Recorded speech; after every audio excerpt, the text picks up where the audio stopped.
Bonjour à vous.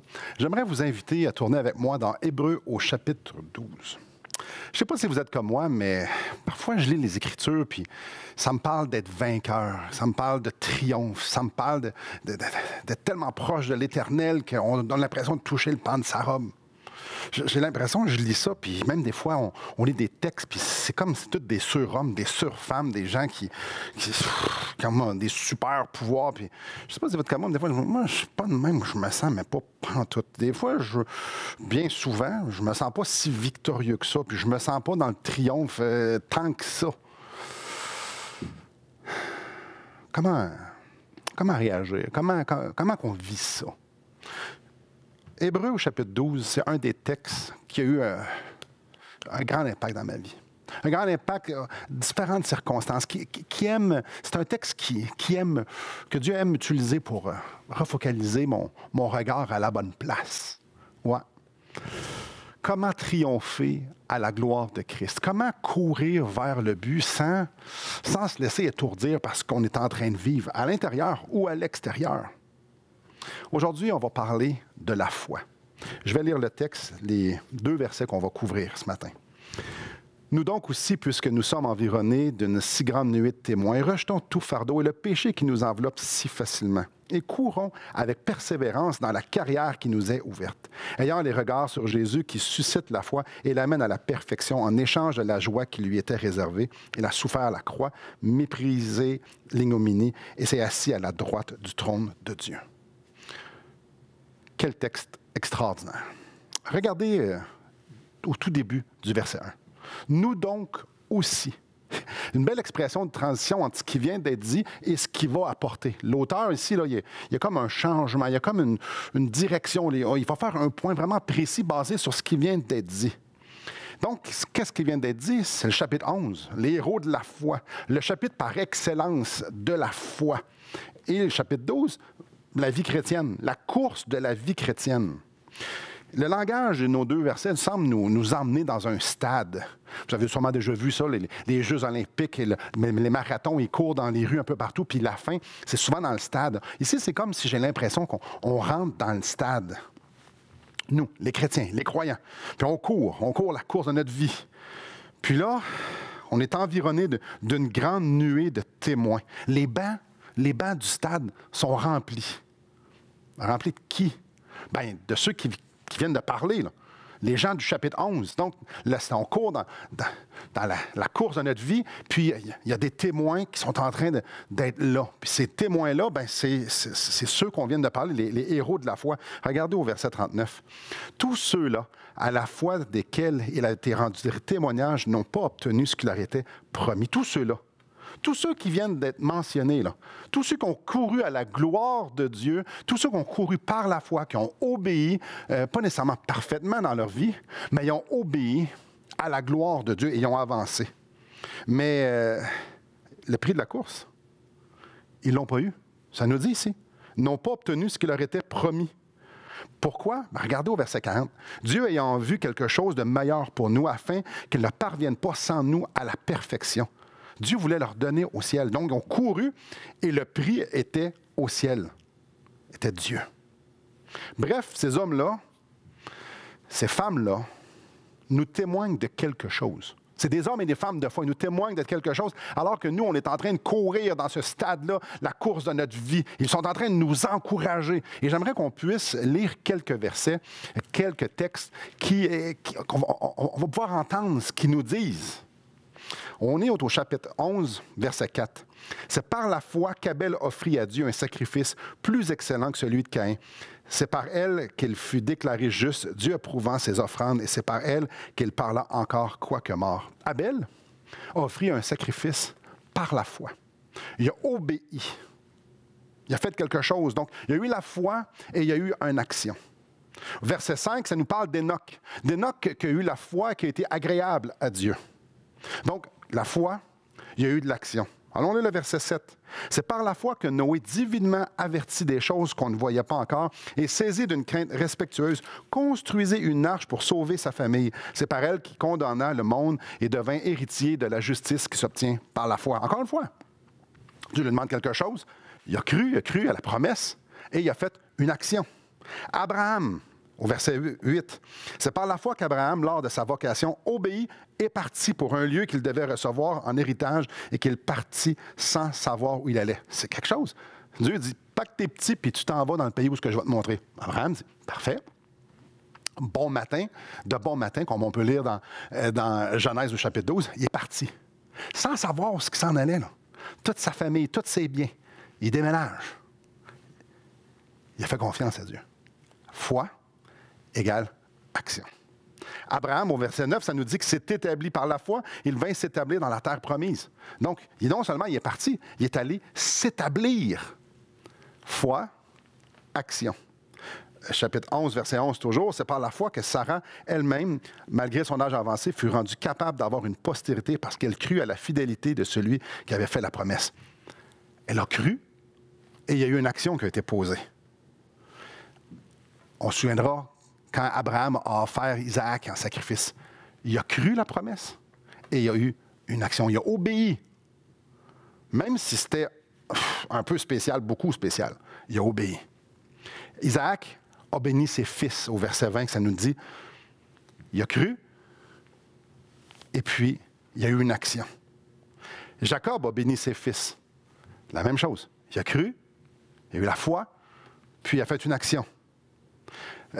Joseph a fait une demande pour ses os. Ça nous dit par la foi, au verset 22. Il a cru, puis il y a eu une action. Regardez au verset 23. C'est par la foi que Moïse, à sa naissance, fut caché pendant 3 mois par ses parents parce qu'ils virent que l'enfant était beau et qu'il ne craignait pas l'ordre du roi. Ils ont cru, et puis il y a eu une action. Moïse, verset 27, c'est par la foi qu'il quitta l'Égypte sans être effrayé de la colère du roi, car il se montra ferme, comme voyant celui qui est invisible. Il a cru, il y a eu une action. Lors de la Pâque, Moïse a cru, et il y a eu une action qu'on voit au verset 28. Au verset 29, la traversée de la mer, ils ont cru, il y a eu une action. Le peuple faire le tour de Jéricho, ils ont cru, ils ont fait des actions. Raham avec les espions, verset 31, ils ont cru, il y a eu des actions. Qu'est-ce que ces gens-là sont en train de nous crier? Et là, j'arrête ici, là, parce qu'il y en a d'autres, mais qu'est-ce qu'ils sont en train de nous crier? Fais confiance. Fais confiance à Dieu. Fais confiance en ce qu'il te demande. Fais juste obéir à ce qu'il te demande et il va s'occuper du reste. Ce qu'ils sont en train de nous dire ici, c'est regarde pas en arrière. Hein? Regarde pas à côté. Regarde pas ce que sous tes pieds. Regarde pas les circonstances. Fais juste avancer. Si Dieu te demande d'avancer, si Dieu te demande quelque chose, pose-toi pas de questions, fais-les.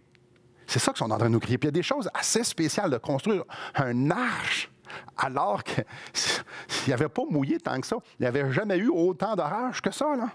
Construire un arche, Noé. Construire un arche. OK, je vais le faire. Ils sont en train de nous crier, Dieu est là. Tu n'as pas besoin de tout comprendre. Oublie le reste. Ça n'a pas d'allure. Cours. Cours dans la carrière qui t'est réservée, qui t'est ouverte. Peu importe ce que tu obéis, peu importe ce que tu vis, obéis, cours. C'est ça qu'ils sont en train de nous dire. Ils nous pointent à une chose. Continue de courir, Simon. Continue de courir. Continue. Pose-toi pas. Continue de courir. Continue de courir. C'est pourquoi l'auteur, il continue dans notre texte en disant « Rejetons tout fardeau ». Le sens ici, c'est d'enlever le poids excédent dans le but de pouvoir continuer.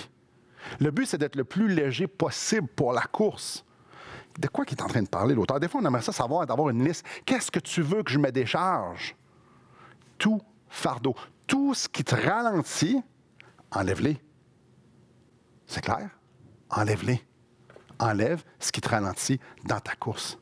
Il n'y a pas de liste. Il n'y a pas de liste de ça, ça, ça. Non, non, non. La foule est en train de nous crier ici, garde rien, ça vaut vraiment la peine. Regarde, s'il faut t'enlèves des choses de ta vie, s'il faut t'enlèves des façons de penser, s'il faut t'enlèves des actions, s'il faut t'enlèves des divertissements, fais-les. S'il faut que tu pardonnes, fais-les. Fais juste avancer. Garde rien. Le superflu doit partir. C'est pas fini. Regardez ici. Rejeter le péché qui nous enveloppe si facilement. Non seulement qu'il faut que tu fasses du délestage, tu enlèves les fardeaux, Mais ils enlèvent le péché aussi qui t'enveloppe facilement. Le péché, c'est pire que la mauvaise herbe. Parce que la mauvaise herbe, on veut l'enlever. Mais le péché, on ne veut pas nécessairement l'enlever parce que d'une certaine manière, ça nous sécurise. D'une certaine manière, c'est ce qu'on aime. Ça nourrit la chair. On aime ça. L'auteur est clair. Si tu veux courir cette course-là, ben, la guerre au péché en fait partie. Celui qui est engagé à vivre pour Christ fait le ménage. Ça, c'est ce qui nous est demandé dans ce texte-là. Fais le ménage. S'il y a des cochonneries qui te ralentissent dans ta tête, dans ta vie, sors-les. Parce que le but de courir, c'est de courir. C'est pas de marcher. Là, vous dites, ouais, c'est facile, Simon, je te vois venir, là, c'est facile. Si vous êtes habitué au péché comme moi, je lis ça, je fais comme, ouais. C'est facile de dire, se débarrasser du péché, faire du délestage, c'est facile. Je dirais même que c'est plutôt un peu simpliste comme raisonnement. J'ai quasiment envie de dire, ouais, tu veux, je cours, mais c'est pas facile de courir. C'est pas facile parce que la distance, c'est toute une vie, c'est une longue distance. Là. C'est facile de s'essouffler. C'est facile de se laisser distraire par la petite fleur quand on court. C'est facile de se laisser distraire par... C'est facile de se faire croire qu'on n'est peut-être pas en train de courir la bonne course, qu'on est fatigué, puis dire « Ah oui, hey, j'ai mal ici, puis j'ai mal là. Ici. Si j'avais moins mal au talon, je courrais plus vite. » C'est donc facile. Puis c'est encore plus facile de dire « Moi, je lis ça, là, comme je disais en introduction, je suis pas comme ce monde-là, moi. Je suis pas comme ce monde-là. Je suis pas un super-héros. Comme on les regarde, on dirait qu'ils avaient des super-pouvoirs. Je suis pas de même, moi. » Posons-nous la question, pourquoi c'est si dur courir cette course-là? Pourquoi parfois, là, on est fatigué la langue à terre? Bien, je vais être franc avec vous. Parce que souvent, on avance avec nos propres forces. On pense que c'est à coup d'effort qu'on va avancer. Ceux qui sont au chapitre 11, c'est du monde ordinaire. Puis j'encourage à aller lire leur vie. Ce que la Bible nous dit d'eux autres. C'est du monde vraiment ordinaire. Ce n'étaient pas tous des champions du monde. Là. Au contraire. Ils ont fait des grosses boulettes. Et donc, rien d'extraordinaire. Mais il y avait une chose, par exemple. Ils faisaient confiance à Dieu. Ils ont cru qui Dieu était et ce que Dieu leur demandait. Il y a une grosse différence entre savoir et croire. Je peux savoir que Dieu est bon. Mais si je le crois, je vais lui faire confiance que ce qui m'arrive est dans le cadre de sa bonté. C'est une chose de savoir que Dieu règne, que Dieu est souverain, que Dieu dirige toutes choses. Mais si je le crois, je n'essaierai pas de contrôler moi. Et je vais me soumettre à sa seigneurie. Alors, je n'aurai pas besoin de m'inquiéter. Voyez-vous, savoir et croire, c'est une grosse chose. Ces gens-là ici croyaient. Jacques 2,17 nous dit, il en est ainsi de la foi, si elle n'a pas les œuvres, elle est morte en elle-même. Voyez-vous, la foi ici qu'on parle, c'est la foi, c'est celle qui obéit. Ce n'est pas celle qui pose des questions, c'est celle qui obéit. C'est celle que je sais qui tu es, peu importe ce que tu me demandes, c'est oui. Ce qu'on apprend au chapitre 11, c'est que ces gens-là ont cru la promesse qui leur était faite.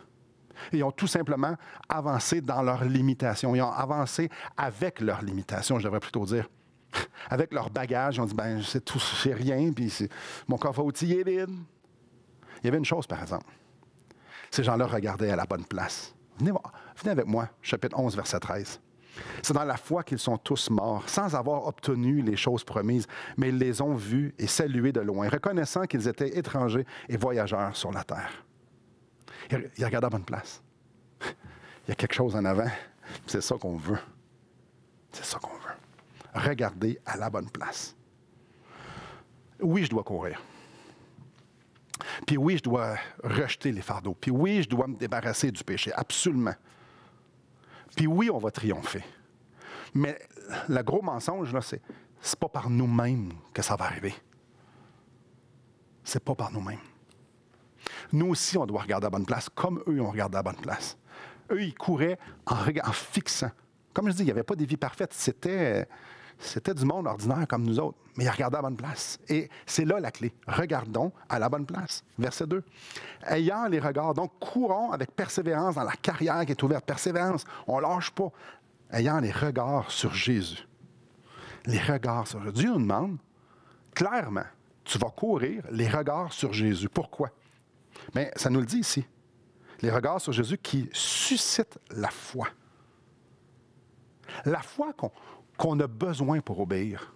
La foi qu'on a besoin pour triompher. La foi qu'on a besoin pour pouvoir vivre la vie que Dieu nous demande de vivre vient de lui, vient de Jésus, suscite la foi. Il suscite la foi. Le mot susciter implique que c'est lui l'auteur, que la foi prend origine en lui. C'est lui qui nous la donne. C'est quelque chose. J'espère que c'est une connaissance que vous avez et que ça va être distillé, qu'on puisse le digérer ici, qu'on puisse bien l'assimiler. Parce que bien souvent, on essaie d'être des bons enfants de Dieu. On essaie d'être des bons maris, on essaie d'être des bons parents, on essaie d'être des bons amis, des bons chrétiens, on essaie d'être des super chrétiens. Puis beaucoup d'entre nous, on a des barrières morales, on a une discipline au fil des années, on a de l'expérience. Plusieurs d'entre nous, on a un coffre à outils, on semble avoir quand même un bon coffre à outils parce qu'on a acquis des choses. Bien souvent, on va aller fouiller dans ce coffre à outils-là.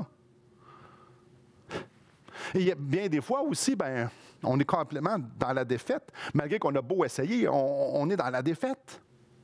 Mais ce texte-là est clair, puis ce n'est pas le seul. Ce que ça prend pour courir, il n'y a personne qui le possède. Notre coffre à outils, il est réellement vide.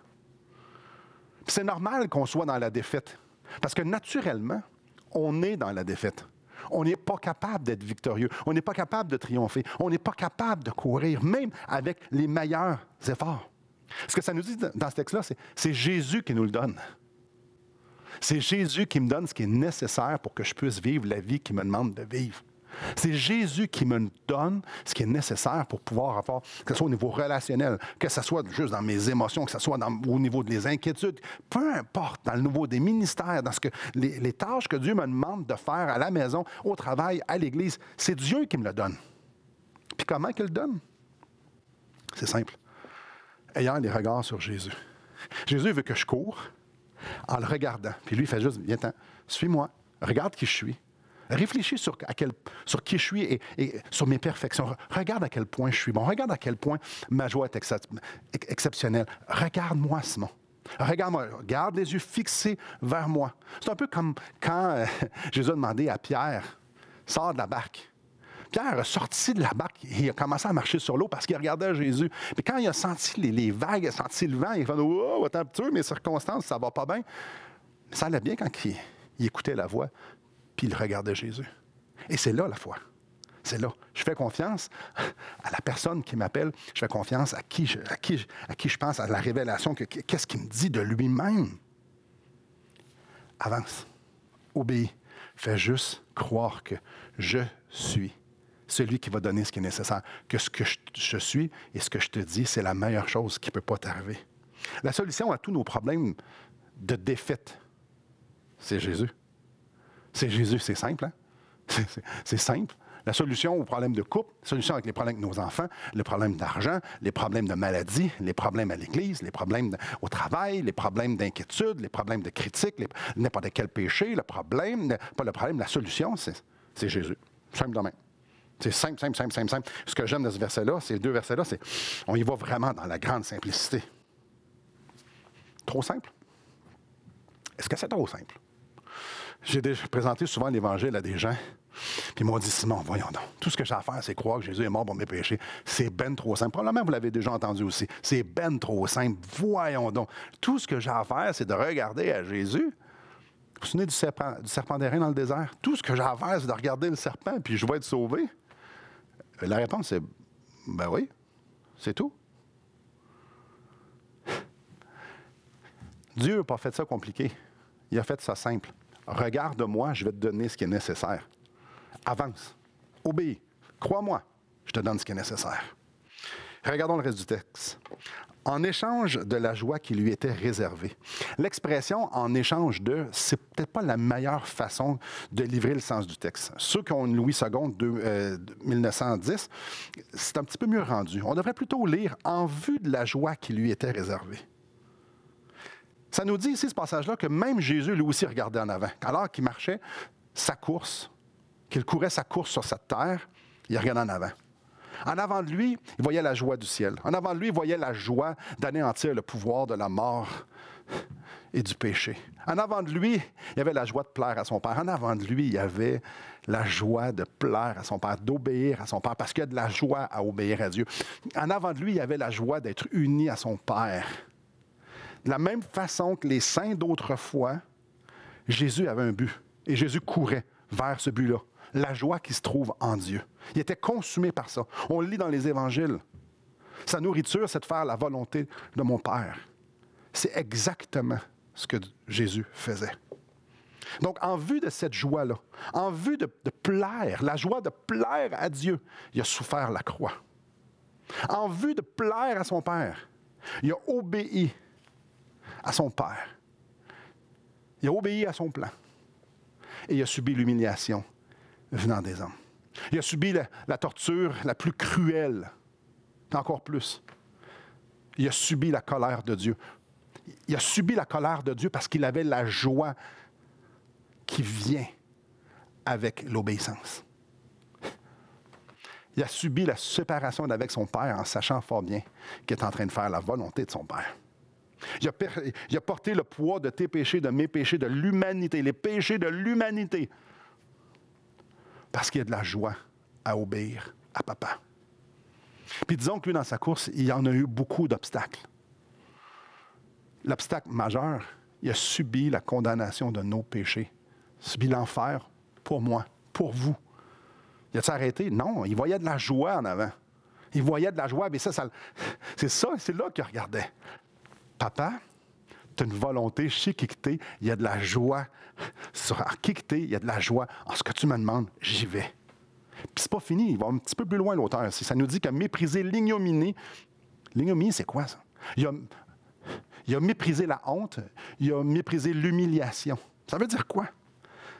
Ça veut dire qu'il avait tellement son but en tête. Il avait tellement son but devant lui. C'est qu'il a dit quelque chose ou il a pensé quelque chose.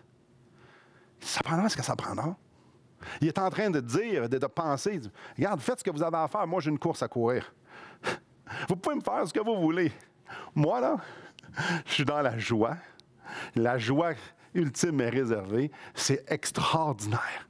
Moi, je suis en train de faire la volonté de mon Père, puis là, je suis uni avec lui. Faites bien ce que vous voulez. Il a méprisé l'ignominie. Il a méprisé toute la souffrance et la honte qui vient. Parce que quoi? Parce qu'il y avait de la joie. Le chemin qu'il devait prendre n'avait aucune importance. Je leur dis ça. Le chemin qu'il devait prendre n'avait aucune importance, en autant qu'il finisse sa course. C'est tout ce qu'il voulait. Finir sa course. Regardez la fin du verset 2. Et c'est assis à la droite du trône de Dieu, couronné dans la gloire, à la droite de Dieu. Dieu lui a donné un nom qui est au-dessus de tout nom, celui de Seigneur. N'est-ce pas extraordinaire? Tout ce qu'il avait en tête, c'est la joie. Je vais avoir la joie. La joie qui m'est réservée. La joie de plaire à Dieu. La joie de faire sa volonté. La joie d'être uni à lui. Vous remarquez, je saute un mot. Non seulement Jésus suscite la foi, mais il l'amène à la perfection. Ça veut dire quoi, ça? Ça veut dire que ceux qui le suivent finissent avec lui. Quand tu cours sa course, quand tu as sa joie, ben, il va t'amener à bon port, il va t'amener à la ligne d'arrivée. C'est extraordinaire, c'est une promesse incroyable.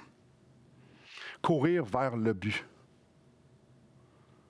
peut nous emmener à des places incroyables.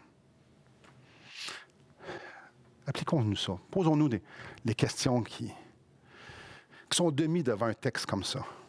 J'aimerais ça qu'on peut se retourner dans le stade de notre vie un peu. Vous, moi. Moi, je suis ici, vous êtes là. Je ne sais pas quand est-ce que vous allez regarder ça, mais posons-nous les questions. Vous en êtes où, vous, avec votre lutte contre le péché? Oh, je ne vous connais pas clairement, moi j'ai une caméra devant la figure. Là. Je ne sais pas, mais je sais les miens, par exemple. Je sais quel péché que j'ai dans ma vie, ceux que je traîne, ceux que j'haïs, mais que j'aime parce que je les aime assez pour ne pas m'en débarrasser. Comment ça va au niveau relationnel? Comment ça va? Conjoint, enfant, collègue, voisin, peu importe, à l'église, comment ça va? Certains d'entre nous avons de la difficulté à cibler la volonté de Dieu pour notre vie. Est-ce que c'est vous, ça? Certains ont des problèmes d'inquiétude, d'amertume, de critique, de médisance, de mensonge. Certains vont dire, mais moi, je prie pas assez, je lis pas assez, j'évangélise pas assez, je pardonne pas assez, j'aime pas assez. Il me semble que je grandis pas assez. Probablement que si on est franc et lucide, on va tout dire, ben, j'ai peut-être pas tout ça, là, mais ouais, je suis pas assez. Êtes-vous fatigué? Êtes-vous fatigué? Êtes-vous chargé?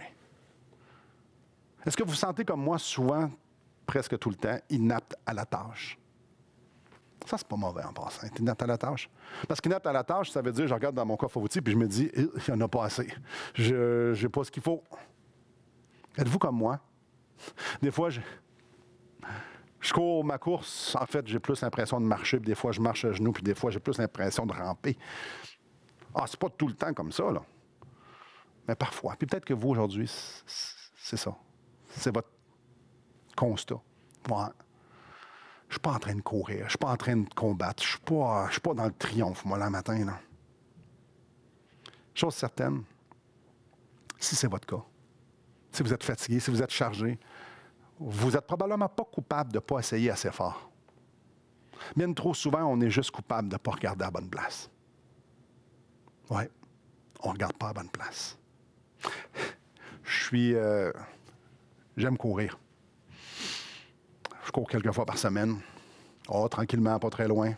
Mais j'aime bien prendre l'air. Ça l'oxygène un peu le cerveau. Mais j'ai appris au fil des centaines de kilomètres, j'ai appris à ne pas faire quelque chose.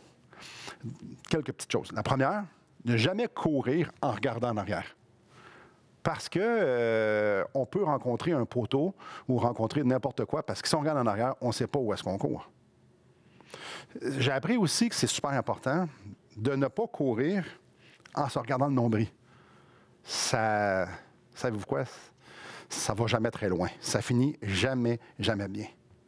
Non plus courir en étant distrait. Courir comme ça, là, et là là. Et là là. On ne court pas en ligne droite, ça, je vous le garantis. C'est une chose que j'ai appris, c'est quand on court, il faut regarder en avant. Il ne faut pas regarder en avant le bout de ses pieds. Il faut regarder en avant une bonne distance. Parce que sinon, si on ne regarde pas assez loin, on va tout avoir une mauvaise posture. Un beau parallèle avec la vie chrétienne. Lors de notre salut, par la foi, on a regardé à Christ. On a regardé à la croix, on a dit « Wow, il est mort pour moi. Il m'aime de même. Il a subi la justice de Dieu, la colère de Dieu pour moi. » Puis par la foi, on a dit « Oh oui, oui, Seigneur, je reconnais que tu as pris ma place, puis je reconnais que tu veux m'offrir ton salut. » Puis par la foi, on a dit « Prends ma vie.